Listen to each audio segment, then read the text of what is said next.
component. So I want to again share with you some of the key principles that we are looking at in terms of not just making our products more feature function rich, obviously we keep doing that with every release, but share with you some of the themes that we're working on in terms of innovating and making sure that our products are meeting your requirements.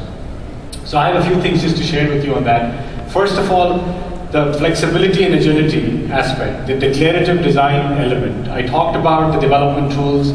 Across the entire middleware suite, you'll see this focus on how do you make more declarative, how do you make the development more declarative, more metadata driven.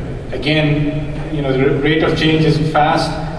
You want to be able to adapt to that quickly. If you have a lot of programs that you've written, it makes it harder. BPM is a great example where we've externalized metadata that used to be programs that were written before by developers. So you can get that collaboration, but also the faster turnaround time. So that's a theme that you'll see across all our products.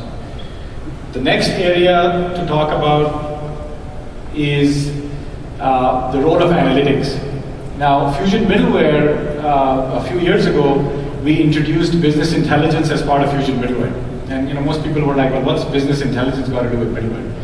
Our view was to make business intelligence and analytics more freely available to everybody in the enterprise.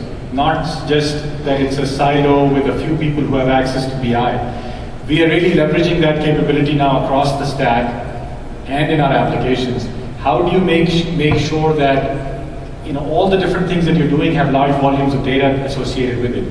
Again, you'll see in our products more and more use of analytics built into the products, built into the transactional flows, so that you can get in-context analytic information as opposed to having that in a different system.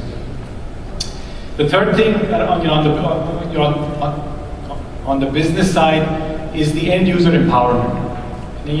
Things again moving very fast. IT has a lot of pressure, a lot of things that you have to do. How can we make it so that the end user is more self-sufficient in terms of some of the change management, some of their requirements?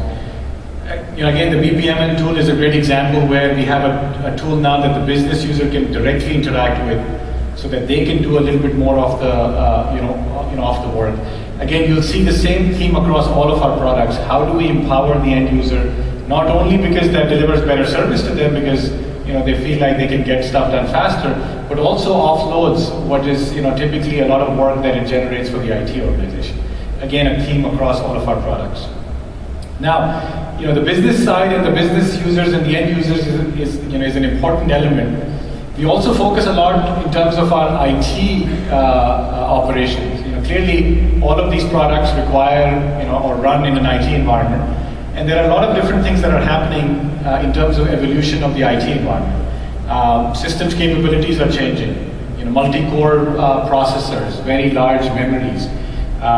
If you look at the data center itself, there's a big focus on consolidation, a big focus on virtualization, and of course, in terms of how you deliver your products or how you consume your services, how do you take advantage of cloud computing? How do you take advantage of software as a service? Because we have an integrated product stack, at the low levels of our stack, we are taking care of some of these optimizations so that everybody who's running on top benefits from it. And I'll give you a couple of examples of that in the next few minutes. But these are just some of the key principles that we are working on in terms of making sure that our products are at the forefront in terms of your needs, as well as delivering value from an innovation perspective.